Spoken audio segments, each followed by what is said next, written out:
How's it going, everyone? Hope you're all doing well. In today's video, I want to talk about how to end generational negative cycles with you. If you are the black sheep of the family, you know that you are chosen to end the negative traumas that's been passed down from your ancestors to you. We're all interconnected beings. You are connected to your ancestors. Your DNA is passed on from years and years before, and the DNA has the imprints and traumas and negative cycles that your ancestors may have had and that they didn't process it. And if you are the chosen one, you normally inherit that because you have the potential to clear all those negative cycles forever. So, common traits of a black sheep. What is a black sheep? A black sheep from a family is a person who is different, who doesn't fit in.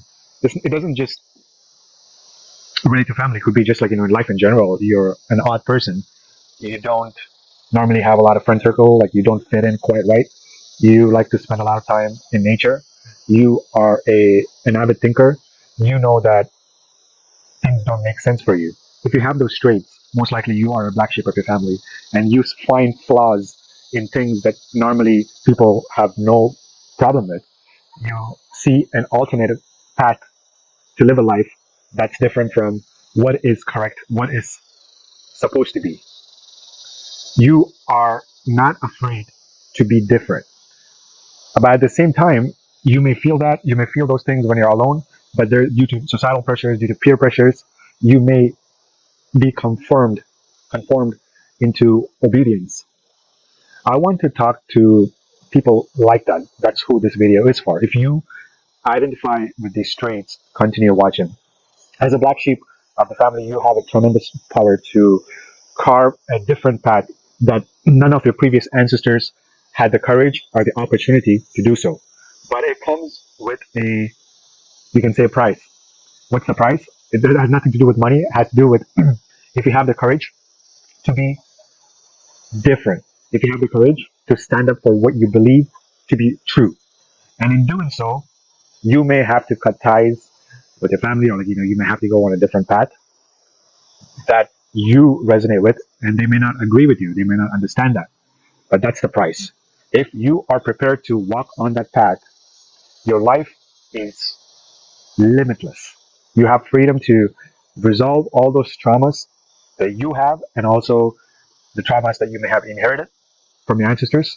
You have the opportunities to resolve them if you choose to walk on your own path. But it is not easy. It is going to be difficult. You're going to face a lot of triggers.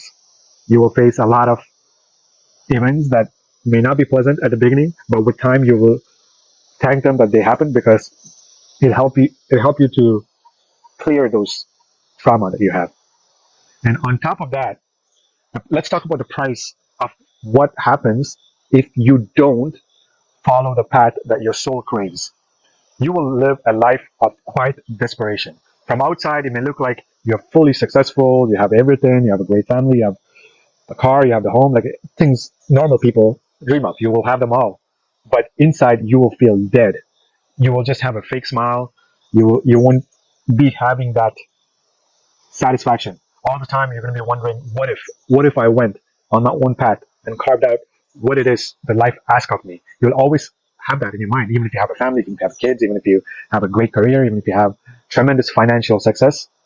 Those material things is not going to resolve your soul calling. It is not going to resolve that craving for adventure. You're not just seeking adventure for the sake of it. You are destined to go on an adventure to release yourself from generational trauma so that you don't pass that on to your kids, your future line. It ends with you. And you must be prepared to take on that responsibility and go through your life with conviction and with courage that no matter who says what or what anyone tells you, oh, you're crazy, you're this, it's ridiculous, why don't you just be normal, whoever says that, you have to completely ignore it. At the same time, you cannot get anger at them because they are speaking from their experience, they're speaking from their trauma, they're speaking from their limitations. You don't need to take that. You can just tell them, listen, I'm on my own path, leave me alone. If you don't understand it, so be it. If you're not going to support it, so be it. but let me be on my own path. You draw a clear boundary line. So that's how you can protect yourself from outside influences that may be trying to deter you from not following your soul calling. The price of not doing that is a life of quiet desperation. You're not going to be happy. None of the material elements, none of the material things is going to give you lasting fulfillment. Maybe perhaps temporarily you may be able to distract yourself by going on a ride or going on a vacation, but you will feel empty no matter what happens because you're not on the path of your soul calling. That to me is a death sentence because you are just not being responsible for the opportunity that's presented within you. You are the black sheep. You see the things differently. So you have the opportunity to end it all. Think about it.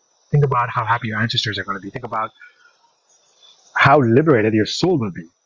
That's all it is, liberation. Like when I talk about ending the traumas and the negative cycle, it's not like you need to go to some forest and meditate and you need to find those different things that's in there. When you walk on a soul path, events will happen naturally in your life that will trigger those deep wounded traumas that you never knew you had. And you may not even know why it's feeling that way, why it's coming up.